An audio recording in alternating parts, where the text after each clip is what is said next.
welcome to SveNFL. What's up, yo? It's Jonathan Rollins. And Skiff Musara. And we are two Americans living in Sweden talking about the Super Bowl. Yeah, man, the Super Bowl is upon us. We are... It's over, man. It's over. Skip knows the results. He's going to tell us. If you stay tuned, you'll get to find out what's going to happen. That's right. In the game. I already know. And that's good. I didn't know you got your hands on the script, but you are in the industry. So that's true. Having access to a script, you know. I may or may not have been contractually acquired to, do the final rewrite of the big game. And let's just say that the numbers 28 and 3 factor in quite prominently at some point during the game. Yeah, man. Which actually, it's funny. Technically, we're putting ourselves in legal jeopardy by just saying the words super and bowl next to each other. I think it's heavily copywritten. The NFL, this is why, like in America, a lot of times you hear some outlets like they never refer to it as a Super Bowl. They just call it the big game. Oh, I did not know that. And this is because the league is very protective over the rights to that brand. So that sucks, man. I looked up the word. You know me. I'm a words guy. I like words. Man. I say words matter. So if they don't want me to say the words that they don't want me to say, I basically looked up a bunch of adjectives to the word super, that will help us to kind of move beyond this copyright issue. There's a number of words that we could choose from. We could call it the Excellent Bowl. We could call it the First Rate Bowl. I like that. First Class Bowl. First Class. The Superior Bowl. Oh, that jabs them a little bit. That's a little close to super, but it's not the same word. So legally speaking, we'd be good. The Outstanding Bowl. That's a good one. Brought to you by the Gap Band. Sure. The Remarkabowl Bowl. Oh, Remarkabowl. Remarkabowl. That's my vote right now. How about the Dazzling Bowl? No. The Marvelous Bowl? The Marvelous Bowl. The Dazzling and Marvelous sound like the players are too homophobic for those. The Exquisite Bowl? Damn, these are getting gay as hell. Well, we haven't even gotten to the Sublime Bowl. That's sublime. Might as well call it the Bend Over Bowl. I mean, this is great. Looking up, the Dazzling Bowl is just fantastic. Busting out the thesaurus for the word super. If you want to go a little more informal, okay, you can go with the On Fleek Bowl. That's also here in my dictionary. I feel like it's too faddish. And for those of our On Fleek is a fad. It was like it's kind of played out now. For those of for all of our British UK listeners, if we have any, you could also refer to it as the Cracking Bowl. The Cracking Bowl, yeah, people won't like that. Or the Smashing Bowl. Smashing Bowl is nice. Top notch bowl. Top notch bowl. Top notch is That's too much. Yeah, it's too much. It's too much alliteration. A hillbilly trying to say that shit. The Crucial Bowl. That's funny. Crucial was a slang. That was like 90s though. Or actually, super fun fact, as a synonym, you could call it the Supercalifragilisticexpialidocious Bowl. Apparently that is a synonym for super. Has the word super Supercalifragilisticexpialidocious. I remember Which that. What's your favorite? Remarkabowl. Just I like wordplay. Yeah, I see that. The wordplay's up there. I'm kind of leaning Superior towards is good. I'm kind of leaning towards the Exquisite Bowl. It makes it feel like you need to wear a tie with your pads. Or an ascot. An ascot, yes. Oh no, where's my ascot? Does he have a visor? No, he has a monocle. Player with a monocle on. Oh man, yeah. I'm changing this defense. I'm audibling with my monocle on. I see the defense is in a cover 3. So the Exquisite Remarkabowl week has begun. There's going to be a lot of media coverage. There's going to be a lot of dumb stories coming out. Did you know that Brock? I don't know if you heard this. Brock Purdy was the last player drafted. It's crazy that they haven't. I did hear that. They haven't brought it up. I did hear that. There's that. We're gonna hear about that. We're gonna hear about. I don't know if you heard, but Kyle Shanahan has been to the Super Bowl twice before. I knew about the one. There's one as an offensive coordinator, and there's one as a head coach. Has he ever won? I don't know if has he ever won it. No, he hasn't won it. He was like ahead in both. Oh, so that's a thing? He's known for being ahead and then not being ahead? Yeah, man. He's gonna which brings me to my first question. Oh yeah. Skip, as a person owning the script, I think it's unfair, but I still have to ask, how will a 49ers loss be Kyle Shanahan's fault? Easy. You look at the two rosters up and down. The 49ers have everything they need to win the Super Bowl. They have two dynamic receivers. They have one of the best tight ends in the league. They have a quarterback who, I don't give a shit if you think he's a game manager or if you think he's, elite. The guy knows how to get the ball into the hands of the best players on his team. They got the best running back in the league. They got a very good defense. They have no reason to lose this game. None whatsoever. Like, all of this debate about, like, well, it could go this way, it could go that way. If the 49ers do not win this game, it is 100% Kyle Shanahan's fault. Ooh-wee. And that's just, like, that's not even my hate. I think most people would agree with that. Yeah. I mean, the other side of the ball is obviously you're like, well, the Chiefs, as long as they have Patrick Mahomes, there's always a chance. And I agree with that. But the reality is the 49ers have a better football team. It's true. Period. I think they have a much better football, especially on the offensive side of the ball.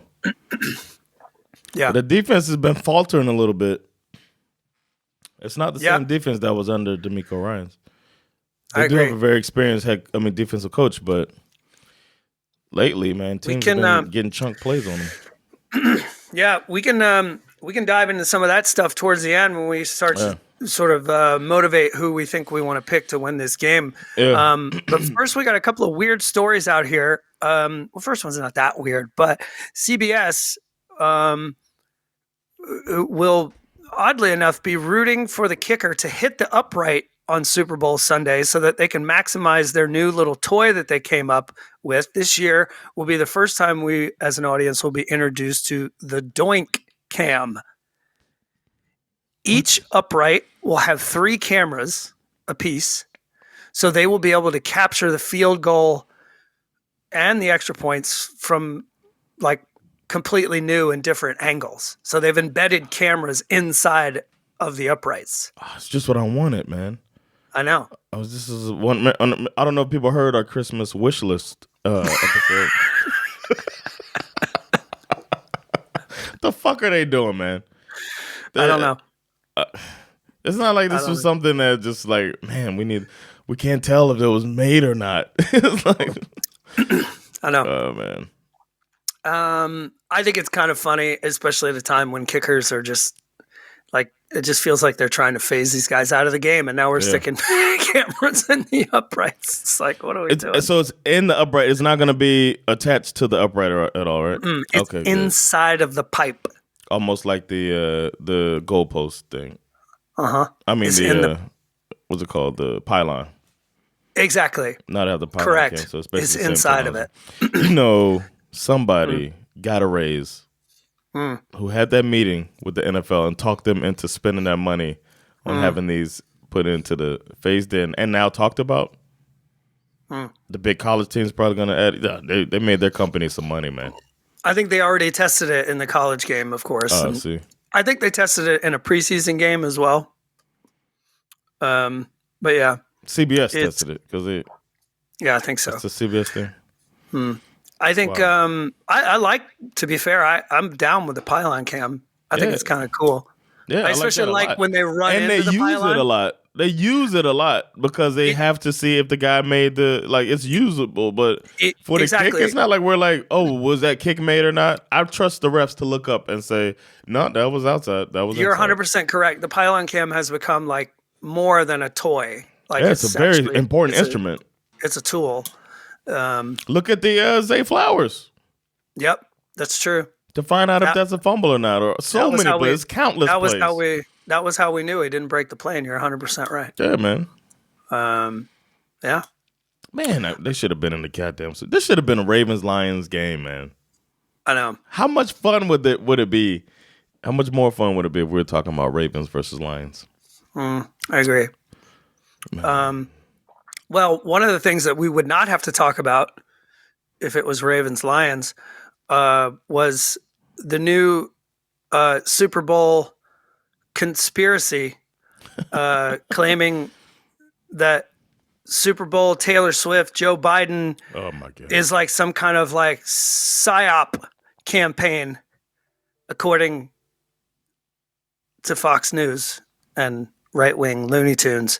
The short version goes a little something like this. Okay? This is fucking...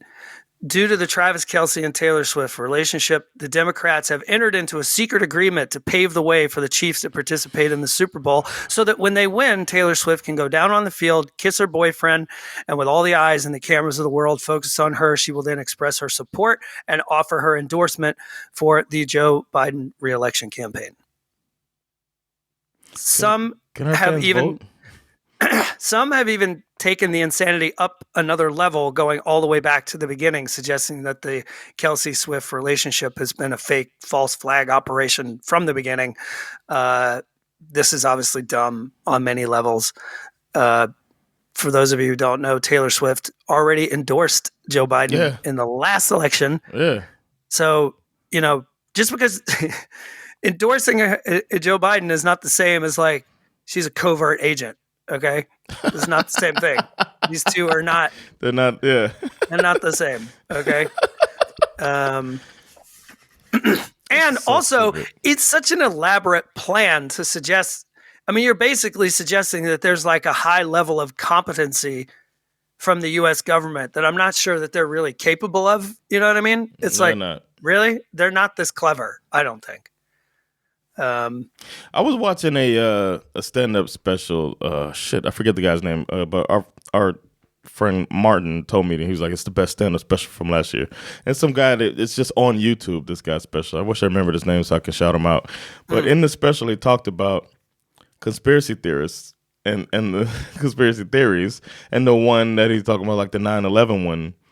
That they're like, so they come up with this thing that they're gonna do. They're like, okay, we're going to take down our own Twin Towers. But first, we have to leave clues.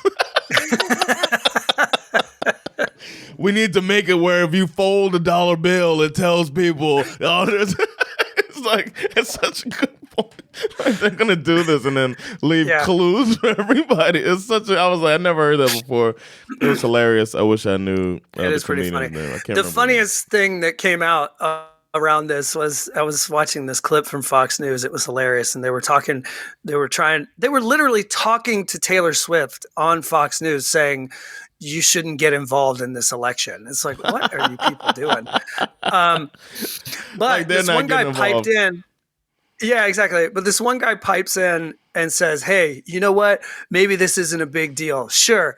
Maybe Taylor Swift's going to vote for Joe Biden, but don't forget the conservatives, we got Kid Rock and we got John Voight. So I was like, bro, does this guy have any idea that Kid Rock and John Voight does not equal Taylor Swift as far as popularity? John Voight, man. Oof. I liked him in Anaconda. Oh my God. I've seen him. I've loved him for years, like way back. He's been in so many good movies, and he's such a great actor. Yes. You know his daughter is Angelina Jolie? I'm sure you know I did know that, yeah. He's such a good actor. It just sucks that he turned out to be such a douchebag of a human being. Of course. Okay. We have one of the weirder non-football, football adjacent stories that I think we may have ever had. Okay. In the history of this podcast. All right, I'm excited. This is gonna be better than your man, former Bulldog. What's his name? That carried us through COVID. DeAndre. Almost. I feel like that one's better because it was not only directly football related, but it was also like Bulldog related. Mm-hmm. So it was like there was a lot of, and it just kept. It was the gift that kept giving. Yeah. It felt like every week something weird was happening. It involved crime, Madden, football, Georgia Bulldogs. Backyard barbecues, spades. Miami. It had Miami. It had like, Georgia. It was for us. It was like you and I had literally known each other for 2 weeks, and all of a sudden we were gifted this insane story. Yeah, so right. Nothing could be better. Yeah. I don't think anything will ever top the DeAndre Baker story. But this one's pretty close. Okay. So this guy is a Chiefs fan. Mm-hmm. And not the Chiefs fan that robbed banks. Exactly. Not that one. Not Chiefsaholic. Wow. Right? So this guy, Chiefs fan. Oh, I know this story. Has a watch party at his house. Invites some people over. Yeah. And they watched the game. This was like early January. So I think I looked it up. I'm pretty sure it was week 18. So it was our last game of the season, of the regular season. He invites a group of dudes over. There apparently were some drugs involved. There definitely were drugs involved. And the guy who hosts the party apparently passed out and fell asleep, according to him, for 2 whole days. Okay, so that means it's definitely drugs. And why can't he say that? Why can't he say, listen, man, I fucking did enough drugs to knock me out for 3 days. And when he woke up, 3 of the men who had attended this Chiefs watch party were found frozen to death in his backyard. Yeah, and buried. I'm just kidding. But frozen to death, yeah. This story is insane. Yeah. Oddly enough, so, I mean, obviously the police are investigating this whole thing. Yeah. It's the 3rd time it's happened to this guy, by the way. What do you mean? No, I'm just kidding. Oh, God. I was like, really? 3 seasons in a row. No. So the police are investigating this thing, but whatever it is that they know, they're not releasing all the information, but he was detained. He was suspicious. Yeah. But he has not been charged with murder.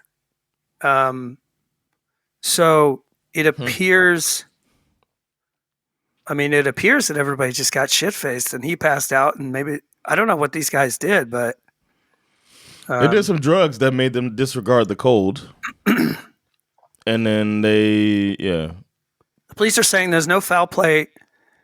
No foul play is suspected thus far in the investigation, and they're even going out of their way to say that this is not being looked into as a homicide, despite some troubling details. It's a dumbicide.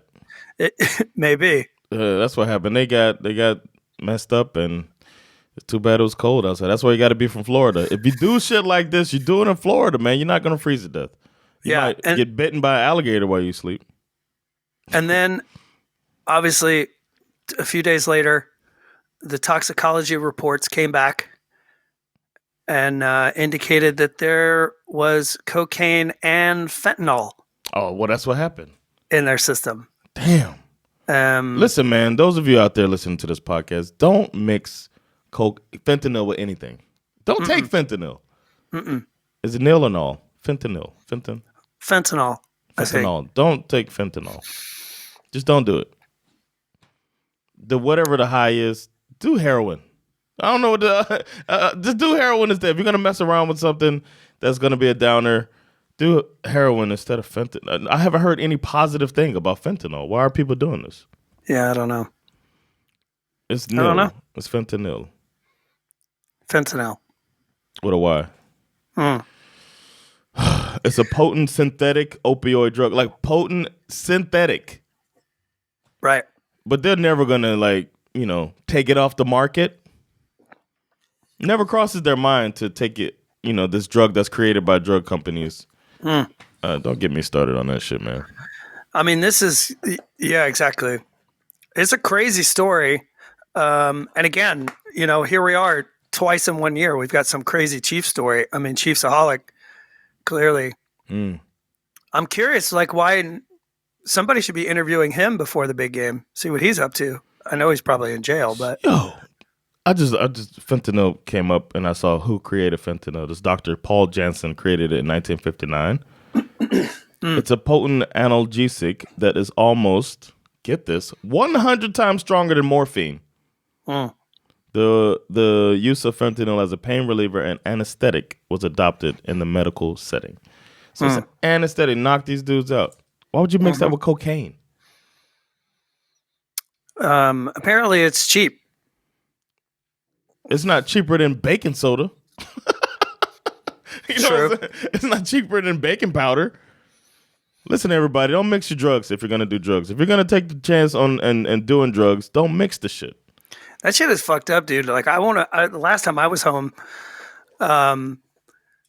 or not the last time, but 2 times ago, I went back for a family reunion, and this dude that was like a friend of the family, he had just died a few months before because he smoked a joint that had fentanyl sprinkled into it. What are they doing? Who's getting these ideas, man? I was like, I'm not smoking nothing unless I know it's homegrown. Yeah, exactly. What do you tell your kids about stuff like this? Do you talk to your kids about drugs? Yeah. I have a feeling that your drug talk is different than other drug talks that from other parents. You are correct. What's yours? If you don't mind sharing. I actually sort of share my own drug history with them quite openly. Parents don't do that, right? I never heard my parents talking about what they did in the past. I share with them openly. I tell them my personal experiences with different drugs and which ones I liked and which ones I thought were kind of scary and which ones that I decided not to fuck with. And I also share with them, the reality of some periods that I went through in my life, especially during my high school years, where I used a lot of drugs to escape a lot of emotional shit that I was going through. And yeah, I think it's a more powerful message when you're honest about it. Yeah. For them. And I tell them all the time, I'm like, look, I know that there's probably a high probability that you're going to try certain things. But I can tell you right now which ones you need to be careful with. And, I mean, I've kind of openly told them, if you smoke weed, to me, that's not a big deal. Yeah. My wife does not like when I say that. So I don't normally say that in front of her. Yeah. So, yeah, I'm pretty straightforward with them about it. And also, I have a unique background in that I actually don't know if I've probably mentioned this on this podcast before, but I have 2 older brothers who passed away by and large because of their drug addiction. So, so that's a story that is known around my kitchen table, which I think has pretty big effect on them, I would say. It kind of helps them to understand how I turned out the way that I did, so to speak. But yeah, so it's, I don't see the point in hiding things from my kids. Right. About that kind of stuff. I mean, there's a time and a place, and you kind of there are certain things where I can say my kids are in their late teens now. So, it's about timing. like when do I think they're ready to hear certain things? At this point, I feel like they're ready to hear anything. Yeah. So that's one of the reasons why I've enjoyed all the different phases of my kids' lives, but I think this one's my favorite because this is like, okay, I can just be totally straight with you guys, you know? So yeah. Well, my kids are still pretty young, especially compared to yours. So like my son's getting there. He's not. You know, they're different. It's funny because your kids, a lot of times you have two kids and they wind up, you have to be prepared for the fact that they come at the world from different angles. Like Saga definitely tried some things before, you know, maybe earlier than, or I don't know. At a time, I guess, you know, when she was in her younger teenage years. Isak, on the other hand, and I believe him when he says this, he's literally waiting to have his first beer because I told him I wanted to buy him his first beer on his 18th birthday. And he's decided to wait for that. And he's been to parties. And I'm like, did some of your friends drink? And he's like, yep. I'm like, did you? He's like, no. He's like, I'm so close to my 18th birthday. I just figured, like, what's the point? I could wait. He's a weird kid. I'm like, you definitely. I was not like that. But yeah, so it'll be interesting. I remember my mom pouring me a drink when she thought I was old enough. She didn't know. She didn't realize that it was 21 to legal age. Right. So I was 18 and she was just like, she still thought it was 18. Yeah. I remember my brother, the year my brother turned 18 was the year they changed the drinking age to 21. He was so pissed. My mom was like, he's in the military. He can, you know. I thought that was hilarious. He was so angry. My mom poured me. And to make this a little bit blacker story, it was a Hennessy and Coke that she poured. Oh, wow. Okay. She went for it. If this wasn't a black enough. And we were playing spades. Please tell me somebody was playing dominoes in the corner. In the background, they were playing dominoes downstairs. We were playing spades upstairs. And my mom was talking shit, pouring drinks, and poured me a Hennessy and Coke, and didn't even think anything of it, that I wasn't old enough technically to drink. She was just like, he's a grown man in the military. But I had alcohol before, but I just remember that first. So I remember how cool that was that I remember having a beer with my dad. I remember that. So I think it's going to be awesome. Kudos to Isak. Yeah, I drank very early with my parents. My parents were... they made a lot of mistakes as parents, I can say that. It happens, man. It turned out all right. I got there eventually. I took the long road, but I got there. We could, before we get to the game, we could end this segment on a positive note. Proof that not all heroes wear capes. Okay. Because some of them wear Baltimore Ravens jerseys. Oh. Ravens star, tight end, Mark Andrews, apparently played a pretty significant life-saving role by helping a woman during a mid-air flight medical emergency. Oh, wow. Woman passes out on the plane, blood pressure plummeting. Luckily there was a nurse and a doctor on the plane, but they couldn't figure. They were like sort of puzzled, didn't know what was happening. Her vital signs were dropping. All the witnesses on the plane said this was like a legitimate scary situation. And then all of a sudden, big ass Mark Andrews stands up and goes, "Hey guys, maybe it's possible she's diabetic. If you want, like he's had diabetes since he was a kid." And he was like, I have a testing machine in my carry-on bag. I can teach you how to use it. And apparently that was it. And then the doctor and the nurse knew what to do at that point. And the whole thing kind of turned around right there. Wow. Pretty cool. Yeah, that's cool, man. He's going to be on my fantasy team next year. Well, okay. Now I have to warn you about that. No. 2 years in a row, I've had Mark Andrews on my fantasy team. And I can tell you that it's your fault. It's like half you get what you're looking for about half the season, because inevitably there's some kind of an injury or the offense goes haywire or something, and then all of a sudden Isaiah Likely pops in, and I'm like, fuck, what? Just stop passing it to Mark Andrews. Like, what's going on? So it's like, I love the guy, but he's not. Thank you for keeping my head in the game. But yeah, so I don't know. I figured before we pick, like, we could talk about the game a little bit. Yeah. For me, in some ways, I feel like these teams it's weird. I feel like these two teams, the Chiefs and the 49ers, they're similar, but in different ways this year. The Chiefs didn't have the year that we expected them to have on offense until more so kind of recently. And the 49ers rolled for most of the season, with the exception of that massive speed bump in the middle of the season. They lost like 3 straight or something like that. Yeah, they lost 3 in a row, but Debo and McCaffrey were out, I believe. Yeah.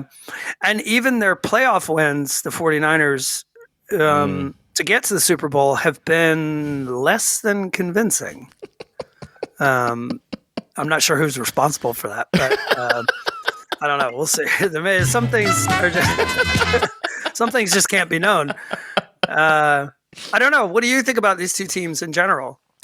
As I said all year, that the 49ers easily have the best roster, which got boosted even more with a midseason trade to get Chase. What's his fucking name? Chase Young. Who's on the other side of Bosa, and it's just like it's turned into even more a more dynamic defensive line. They have one of the best middle linebackers in the league. They have one of the best cornerbacks in the league. All these on defense, and that's before we start talking about the triple threat on the offensive side of the ball. And then a quarterback who now is become a threat with his legs. So they can attack you in so many ways, and one of the best, like it or not, one of the best offensive minds in the game, as well, at the helm. So, which could get in his own way, overthinking it and stuff. But it might be easier for him if he had a more limited offense. But maybe he's just trying to flex it on him too much. But I just feel like that 49ers team is just like built to win. Everything is there for them to just be a buzzsaw. And they began the season as a buzzsaw, but the defense is just slowly come down to earth throughout the entire season and playoffs, and looking more vulnerable. It's like almost like they peaked too soon. Even after getting Chase, it feels like they still like lost a step somehow. And I don't know. Yeah. There's no injury to point to or anything. Or maybe they just got figured out type of thing. I don't know. Well, apparently lately the flaw or the fly in the ointment, if you will, is that it appears possible to run on the 49ers. Maybe it's speed. Maybe the defensive speed has been their forte, and then you go right at that. Normally, that's the antidote. I was reading some things about them, or no, I was listening to Mina Kimes' show or something like that, and they were talking about how the 49ers are the one team that they just don't generally. They play with a very light box, and they don't. I mean, I guess maybe they feel like their defensive line is so talented that they can get away with that. But they don't have like a what's the guy's name in Pittsburgh?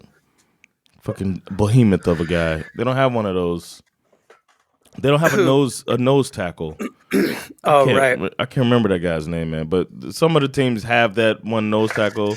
Dolphins use what's his name, Christian Wilkins, like that, and Sealer. Right. They got somebody that up front that can just clog it up at the very least. The Packers have one too, man. You can just see it when you're watching the game, or even like Aaron Donald, just very disruptive right up the middle. They don't really have that. They're on the edge. And their middle is like the next level. That's when you got Dre Greenlaw and you got Fred Warner.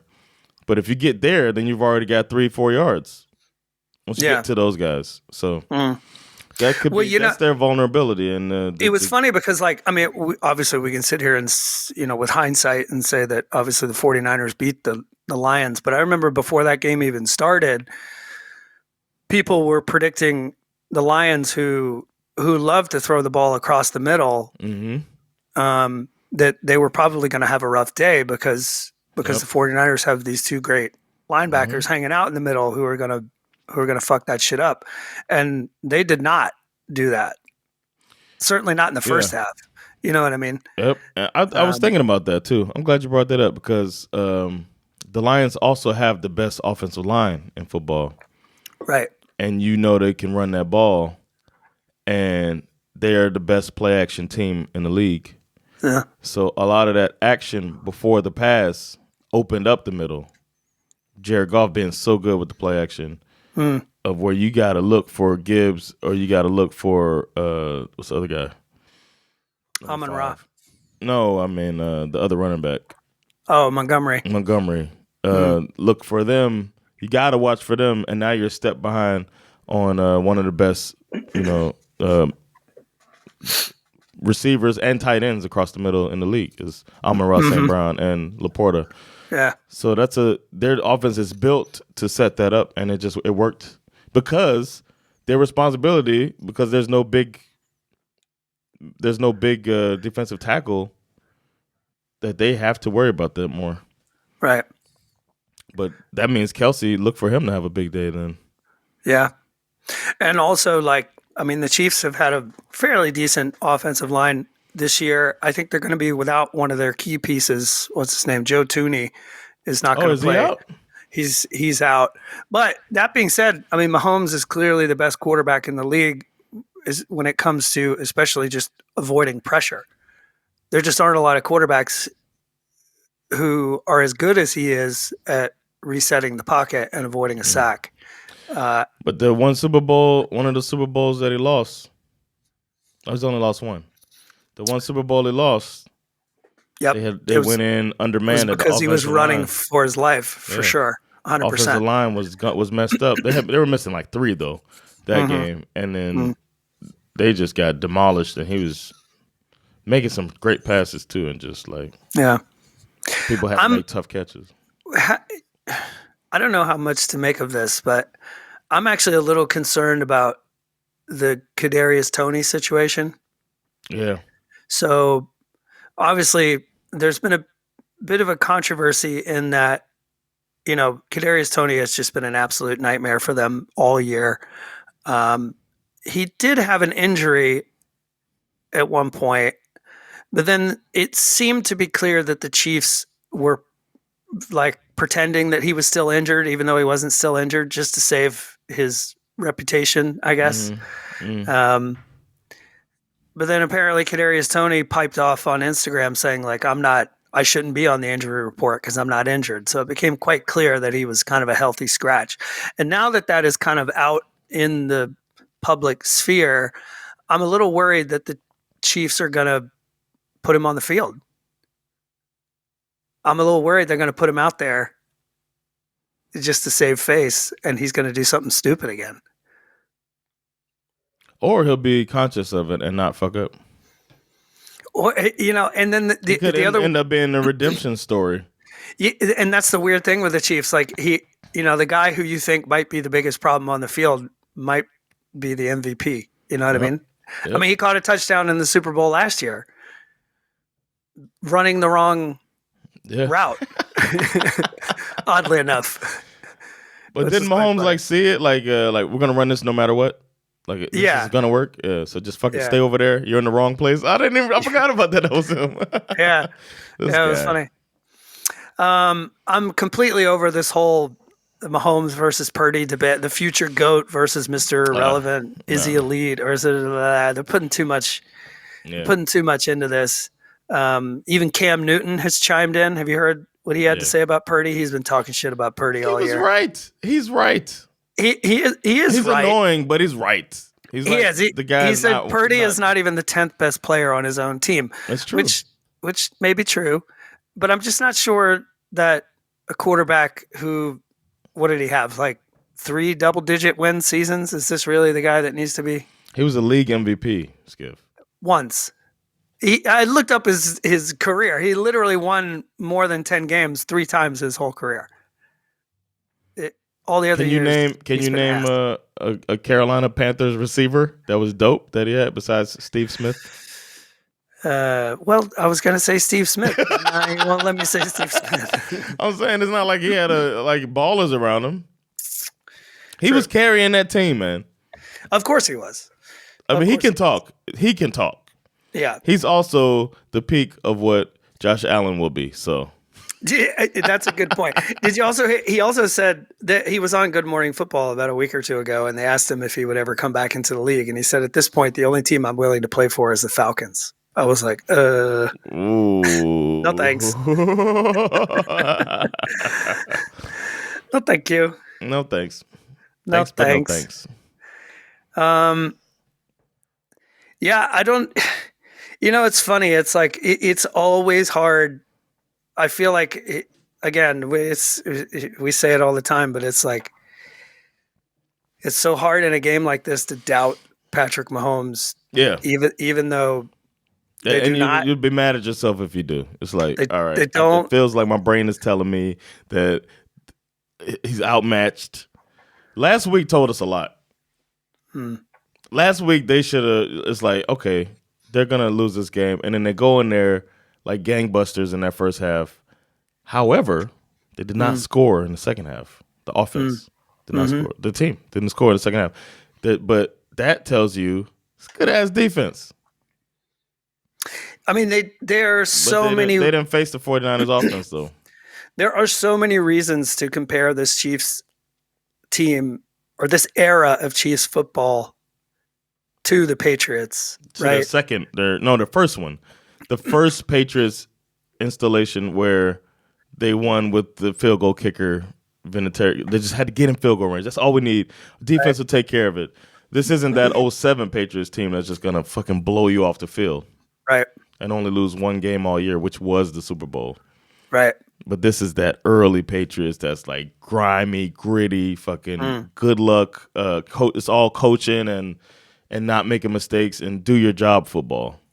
This isn't razzle dazzle. Even though it's more razzle dazzle with Andy Reid, he's just a more razzle dazzle type of coach. So it's hard to go against him. But I feel like either way, I'll be like, of course it went like that. You know what I mean? If the 49ers come out and there's no answer for them and they win the game by 4 points because the Chiefs were trying to keep up, that wouldn't surprise me. But if the Chiefs defense strangles out the 49ers in the second half and the Chiefs score 10 points in the second half and win the game by 3 points, that wouldn't surprise me either. A blowout either way would surprise me. Yeah. But if there's a blowout, I would say it would be the 49ers blowing them out because the Chiefs can't keep up. But I can't see anybody scoring a bunch of points on this Chiefs defense. And we all of us refuse to acknowledge that this Chiefs, quote-unquote, Patrick Mahomes team is really the defense that's carrying it. Yeah. We want to say this quarterback is Mahomes versus Purdy, but it's not, man. It's Spagnuolo versus Shanahan. I think that Mahomes will do Mahomes things like always. Oh, yeah. It's what's needed. But I do think the defense will be the reason why they win this game if that's the way it turns out. That being said, I don't know why, but I have a funny feeling that this is going to be an Isaiah Pacheco game. Oh yeah, I got a strong Pacheco feeling about this game. I like it. I'm not going to say he's MVP because if they win, they're giving it to Mahomes, or Kelsey. The NFL would come all over themselves. Oh my God! Add that to the conspiracy pile. Yeah. They'll come all over their sweatpants because I can see this being. I can see this being a Travis Kelce 12 reception, 130-yard game. 4 touchdowns. Not 4, but I can see it be 2 touchdowns. You know, he's been a kind of a first half player lately. So I can see him getting them started and then the stat line coming in at the end where he still gets 8 more catches after his 2 touchdowns. he gets 8 more catches that are just kind of critical, a third down catch, a tough catch to put them in field goal range to win the game type of thing. I could see that. But and then he can get it. I mean, Edelman got him a Super Bowl MVP. That's true. What's his name? Another one in the Brady era, Troy Brown. I don't know if you remember that Super Bowl. He had him 11 catches and got him that's true, a Super Bowl MVP. So, and that didn't take away from Brady's legacy, except for somebody like me who's saying he was trash. That was just like he's a game manager. Yeah, he's game manager, man. He's throwing the ball to Edelman, fucking Troy Brown, and Vinatieri's winning the game on a field goal. So I can see that happening, man. I can see Travis Kelce winning it, and I can also see there's a world where Christian McCaffrey catches a little Texas route, fakes out one player, and he's gone to the house, and then he runs one in from the 3-yard line and gets MVP. Yeah. But if Purdy plays like he did the last game, or if he runs like he did the last game, it could be a problem. Yeah. I can't remember if the Chiefs do like pass-off zone, right? They don't play much man, right? True. Yeah. If that's the case, then he's probably not going to get as many rushing yards. I mean, I just, I look up and down again. I just keep coming back to the roster, and I lean 49ers. Yeah, exactly. If I think about coaching, I obviously lean Andy Reid, which I think, even if I didn't have the Kyle Shanahan thing, I think that's a fair assessment. One of the best ever. He took, think about these, how many championship games? If you think about the Eagles, his tenure at the Eagles, it was insane. Yeah. And now with the Chiefs, like wherever he goes, he's been on both conferences. In the final, in the conference championship game, both times, more than 5 times in a row? It's insanity. It's crazy. And with different quarterbacks with the Eagles. Yeah, he did it with McNabb and Vic. Yep. This guy. Yeah, he's cool, special. Man. Yeah, he's special, man. And he's kind of older. He might hang it up, but he's right on Belichick's heels. Well, that would be really interesting to see what happens to Patrick Mahomes' career without Andy Reid. That would be a big decision for the Chiefs, but that's what would have been interesting if Eric Bieniemy stayed on the roster. But they're really trying to get him hired as a head coach. It seems like go somewhere. Well, maybe they bring him back. He's unemployed. Oh yeah, that's true. That's crazy. I mean, it's timing too. He just got the raw end of being out there now, just getting out there. He should have resigned when the writing was on the wall for the when Rivera was out there. Yeah, start applying for jobs. Well, yeah. Do you want to pick this game? I feel like I lost, man. Already, and flip 'em, pick 'em. You had a rough week last week. You got nothing. You got nothing. 0 out of 30. 0 out of 30. You got cute and picked the Lions. Sticking me with the 49ers, which I didn't want. I didn't pick the line. No, you picked the line. You picked the 49ers. Oh, I did. Okay, yeah. You got cute. I picked the Ravens. Yeah, this one I got cute. So that means it's my turn to flip. Calling it in the air. Let's go. All right, here we go. And flip. Tails. Tails never fails, baby. Let's go. I do not want to win this. I regret to inform you. It is tails. Oh, okay. But I can choose not to pick, right? That's true. Actually, you can. You can choose not to pick. You know what?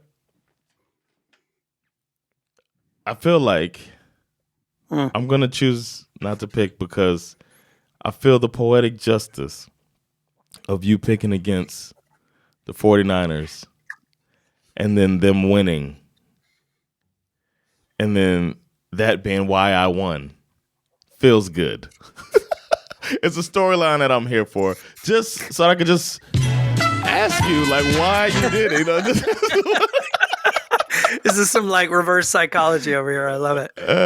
So I'm going to let Skiff make this final call. You've been leading the whole way. This won't even be like you won the regular season. You beat my ass in the playoffs. For me to win only on this game would be one of the reasons to maybe have a competition committee meeting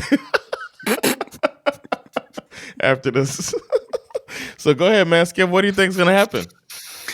Well, obviously, you gave me the pick because you knew that there was not a snowball's chance in hell that I was going to pick Kyle Shanahan to win this game. And does it end? Is it possible that it ends?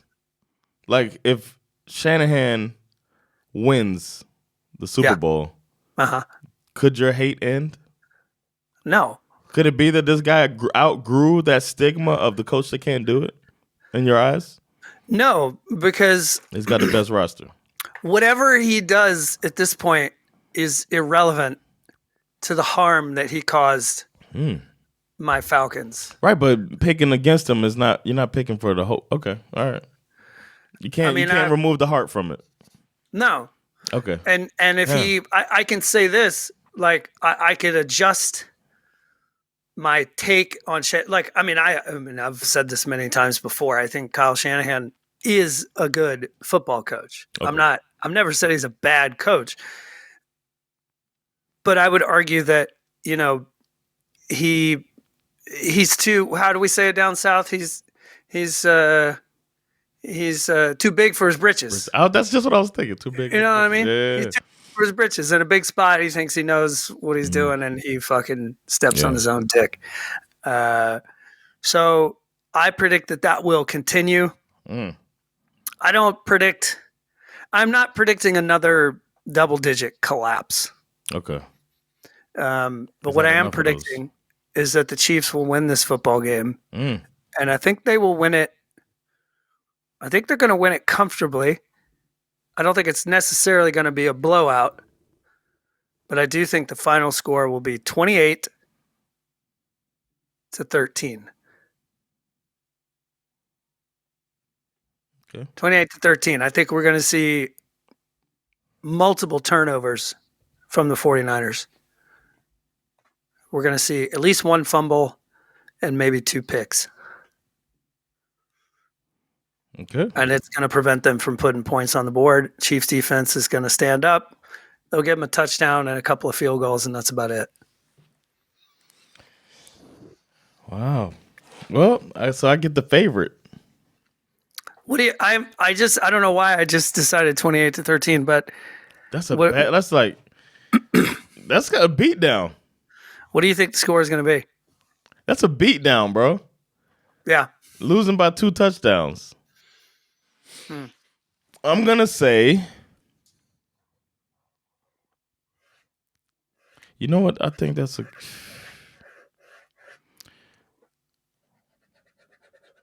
13 seems low in a game like this. I'm going to say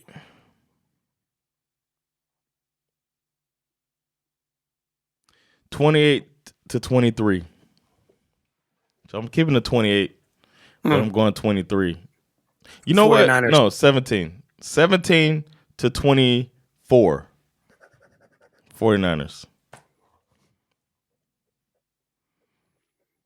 Okay. Interesting. Yeah. I think it's going to be they get like a fourth quarter explosion. Or some botched defensive assignment or something that pulls them ahead, and then the clock runs out as they're trying to make that last drive to tie the game up, to take it to overtime. But I think 17 is the key. I feel like the Chiefs, they've not been putting up points, man. So if the 49ers crack the case of that strong Kansas City defense. Yeah. And then nowadays in NFL, putting up 24 points, it's nothing to hang your head at these days. Hmm. So Chiefs defense doing all they can. Offense can't really do it. 17 points is where they max out, and that's where they lose it. I can see that. What's your prediction for the Usher halftime show? Oh, I've heard people talking about the first song. I think he's got to end on. I think it's gonna be. Got to have a surprise guest. So, Usher's from Atlanta. Yes, he is. And he's a performer, like he moves and stuff like that. I think don't be surprised if we see Ciara. Okay. And watch out for Keke Palmer. Yeah. Somebody said that your boyfriend's looking for me. Yeah, I think Keke Palmer's going to make an appearance just to stick it to the baby daddy. That would be dope. Because you heard about that. Do you think he's going to open with his... I feel like he's not going to open with the song that...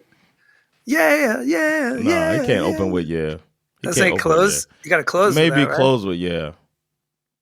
Or maybe close with a ballad. But I think he's going to be nice and slow would be good. I don't think he'll play that, though. 7 o'clock on the dot. I'm in my drop top. That'd be dope if it came out like that. But it could be. He's got so many like ballads. Like You Got It Bad.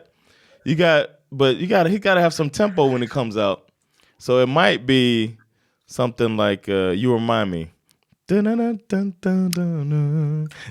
about Justin Bieber as a special guest? I like that. Do they have a song together? Well, he basically discovered Justin Bieber. I mean, he discovered Bieber started like putting songs on YouTube and stuff, and Usher scooped him up and brought him to Atlanta and turned him into a star. Yeah. So he made Justin Bieber more or less. So that's a possibility. I can't think of a song they had together. Maybe, but Bieber coming out would be fun. I like Justin Bieber. Could he bring out the DJ Khaled crew and they do All I Do Is Win? Is Usher on that song? No, but Ludacris. Song come out? Ludacris is. It's another Atlanta connection. Ludacris and Usher, because they're on Yeah together. Exactly. So Lil Jon got to make an appearance. Yeah. You got to have Lil Jon come out. And New Orleans in the building. I know that he had a Vegas residency. Usher. If Lil Jon's from New Orleans, right? Lil Jon's from Atlanta. Is he? Who am I thinking of? Master P, maybe. No. Oh, Lil Wayne. Lil Wayne. Yeah. I've mixed up my Lils. There's so many Lils out there. There's Lil all Wayne, these Lils, man. Lil Pump, Lil this, Lil that. Lil Young Jeezy. Everyone's Lil. Yeah. Lil Pump. Goat. Mahomes gonna start by going by Lil Goat. Lil Goat. Brady's big goat. But yeah, I think I'm looking forward to it because Usher is one of our most talented performers. A-Town down. Let's go. I think it's gonna be real dope. He might. I mean, I still say my top Super Bowl performance is Prince. Yeah. But then the Michael Jackson's got a strong one. I feel like the one got a strong one. I feel like the Beyonce Bruno Mars one was also goes into my top 5. Yeah. We got some good ones. Where they did Rihanna's was good. Where they did that mashup of what's that song where it's okay, ladies, let's get in formation, and they kind of they mashed it up with Uptown Funk. Yeah. I mean, that was those two are so fucking talented. It's crazy. Let's not forget that whole Dr. Dre Super Bowl. The performance was great, but I was disappointed by the actual setup. Yeah, because it was obviously for TV. Yeah, it was not like it wasn't concert friendly. Like half of the audience couldn't even. Yeah. I just felt like that. That bugged me a little bit. And I love Dr. Dre struggling to do a sit up. drop him in upside down. He looked like he had all the blood was in his head for real. Go, go, go, go. It sounded like he was saying gulp, gulp, gulp. Showed it. I hope you're right about the Kiki Palmer thing. I think that would be fun. You got to do that. You got to troll that. He's been doing this residency that everybody's been talking about, but he's been bringing out superstars just popping out of nowhere at his Vegas residency. Oh man, so it's gonna be interesting to see who he brings out. It'd be he's cool. Great, man. And then the dancing is gonna be fantastic. Yeah, there's a lot of like weird bets out there for like the Gatorade color. Right. I feel like it's got to be red. I just feel like if both teams wear red, it's like you got to have red Gatorade. Yeah. And the Star Spangled Banner. It's going to be Reba McEntire, I believe. Yeah. They got Reba McEntire doing the national anthem. I forget who it was. All verses. I forget who's doing Lift Every Voice and Sing. They're doing the Lift Every Voice and Sing? Yeah, but I can't remember who was doing it. They need to stop this shit. And then I guess Kiki Palmer is doing Lift Every Voice. And then Post Malone is going to do America the Beautiful? America the Beautiful, yeah. I like that song a lot. Mm-hmm. From sea to shining sea. Are they doing a flyover? I'm sure they are, but it's a dome, so I'm not, That's great. I mean, they'll do it for TV, obviously, because they always do that. So stupid. I predict the flag will be large enough to cover the whole field. That's a prediction. We got to salute our servicemen and women of the United States. It's funny. We watched. Have you seen Trevor Noah's latest? No, I haven't watched it yet. I will check it out. He does this funny joke that I never really thought about. He was like, the national anthem. America is the only country that sings the national anthem at their sporting events when there's not another country involved. That's a good point. I was like, what are you trying to prove? Yeah, exactly. Yeah. It's like, I never thought of it that way. I thought that was kind of funny. That is a good point. We're dumb. What can I say? Yeah. Well, I'm excited about the Super Bowl. Skiff, come on out, man. I got my fentanyl ready for the party. It's cold enough here. So let's go out with a bang, man. Yeah, if you guys, if I go missing, just go try to find me in the streets of Bredang, high on fentanyl, somewhere outside of Jonathan's apartment. I'm going to sleep for 3 days. I'll tell y'all Wednesday. We'll figure out whatever happened after the Super Bowl.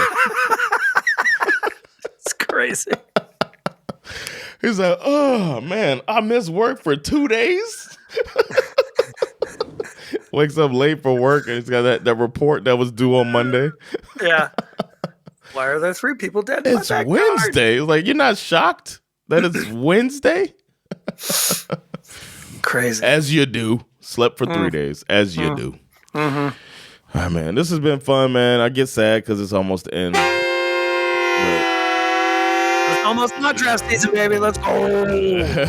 Get your mock drafts ready, baby. When we get back, we'll be talking about the Super Bowl, how it was, and why the 49ers won.